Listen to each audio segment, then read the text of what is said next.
Hi everyone, welcome back to my channel. I am going to make for you the best chocolate chip cookies ever. Really ever. And what makes these chocolate chip cookies so good? I don't know. But what I do know is there are a couple of ingredients that I haven't put in chocolate chip cookies before. And one of the ingredients is, it calls for cornstarch in the recipe. I happen to use arrowroot powder, and I'll tell you why. Arrowroot powder has actual dietary fiber in it. It has, for those with corn allergies, it's gluten-free, and it is easy for the body to assimilate. So I choose to use arrowroot over the cornstarch, and I think that gives these cookies like a thick texture to them. They stay moist and they're kind of fluffy. So that's what we're going to be baking today. We have the standard ingredients of butter. This is not a vegan recipe, so we have butter, brown sugar, regular sugar, 1 egg, vanilla extract, have cornstarch, salt, and baking soda, and then 1.5 cups of unbleached all-purpose flour. So this is going to go pretty quick. It's a simple recipe. We dump our flour, salt, arrowroot powder, and baking soda in a bowl. Whisk it together. And make sure that that is nice and whisked together with a cloud of powder. You see that? Anyway, that's fun. Okay, and then the next step is get our handy dandy KitchenAid mixer out. This thing is awesome. Highly recommend. I need to get a spatula. This thing is great. And a while back I picked one up from somebody selling it online, so I didn't have to pay full price for it, and it's been just perfect to have in the kitchen. And let me get this thing on there and lock. And I know how to use it. I've used it before. There we go. Okay. Butter. Dump the butter. And by the way, it's thundering here in Texas, so if you hear Bijou growl or get all huffy and puffy, that's what's going on here today. Big thunderstorm. And brown sugar. Dump. And the white sugar. And then you're going to cream these together until it's nice and fluffy. And give it a go. I think it's high speed for a couple of minutes, so here we go.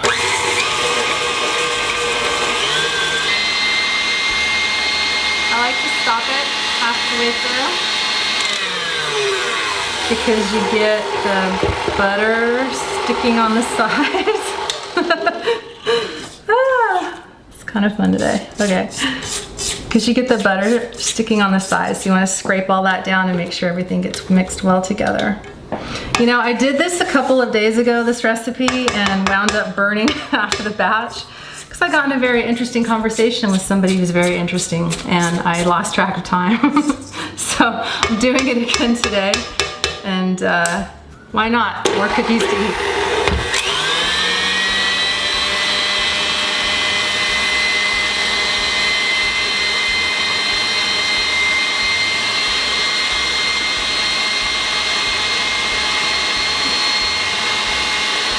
Like that Jeopardy timer, that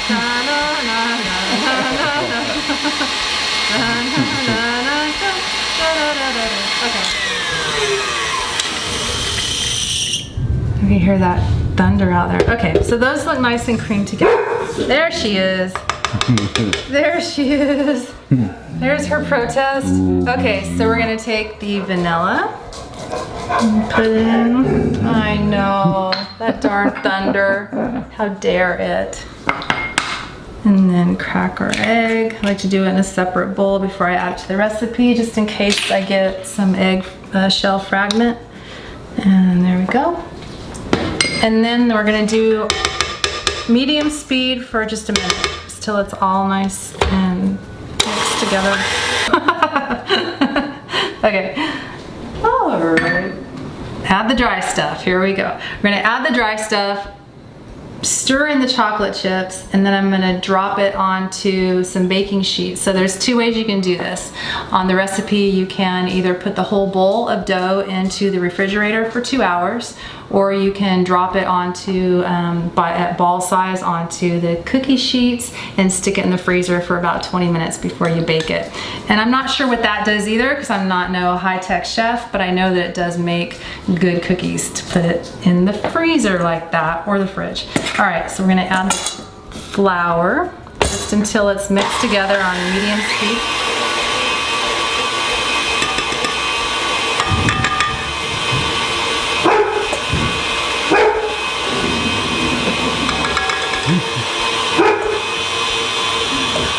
Yep. I'm sure any of you out there that have dogs and thunderstorms know what's going on right now, huh? I know.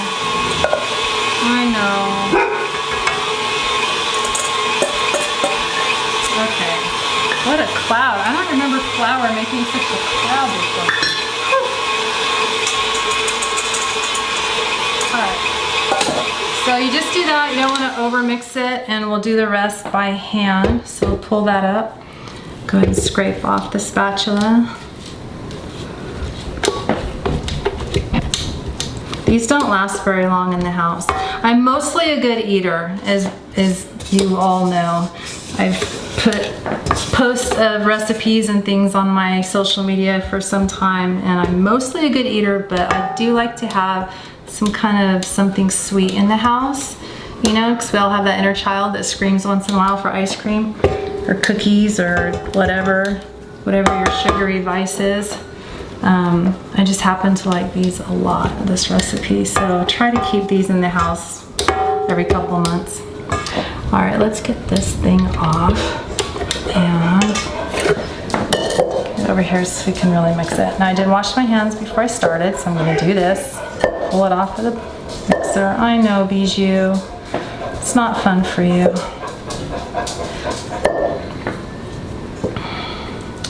And then we'll just mix the chocolate chips in with the spatula before we drop it onto the pan. Okay.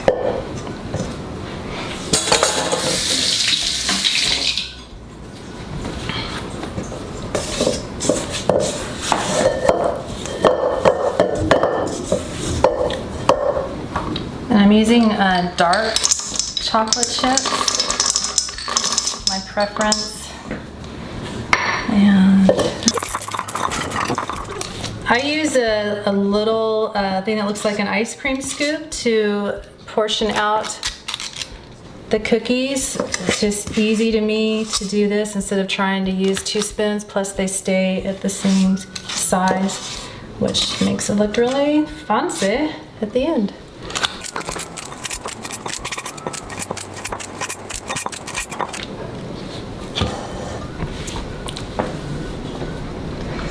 All right, so we have those portioned out, and these are gonna go in the freezer for about 20 minutes. So this is the second, there's 2 cookie sheets, and I thought I was buying the same kind of silicone mat, but not so. So I got this Giganta-mat, and it's a Giganta-mat.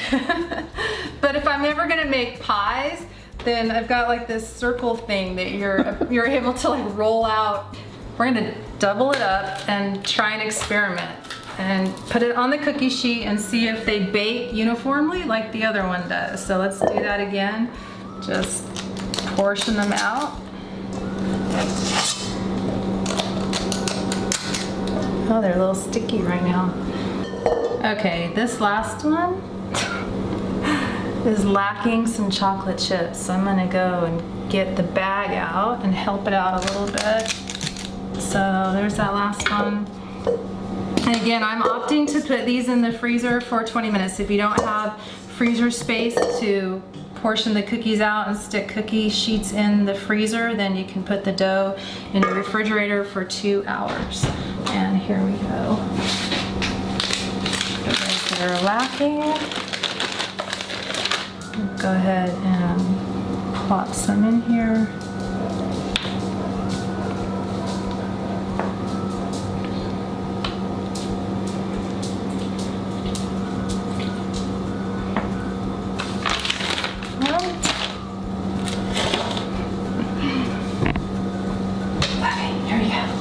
All right, so these have been in the freezer for about 20 minutes, and what I like to do to this cookie is put a little pinch of flaky sea salt on the top. So I'm going to go ahead and do that, and because this is such a chunky cookie, it'll cook for 14 minutes. What you're going to look for is the edges to be a little crispy and the top to be a light brown, and then that'll tell you that they're done. So I'm going to go ahead and finish putting this on here, put them in the oven, and then I will see you when they're all baked and time to eat. These just came out of the oven and they look great. They were in for 14 minutes, and let's take a look at the bottom. Nice golden color, just a little crispy around the edges. I love how fluffy these get, and they will stay that way. You can freeze them and pull them out of the freezer, and they are still the same look, same size. They're great. I highly recommend, if you've got the ingredients at home during this time where self-care is very important, self-compassion, feeding that inner child once in a while, because you know we all have that inner child inside of us that says, I want a cookie. So these are the best cookies.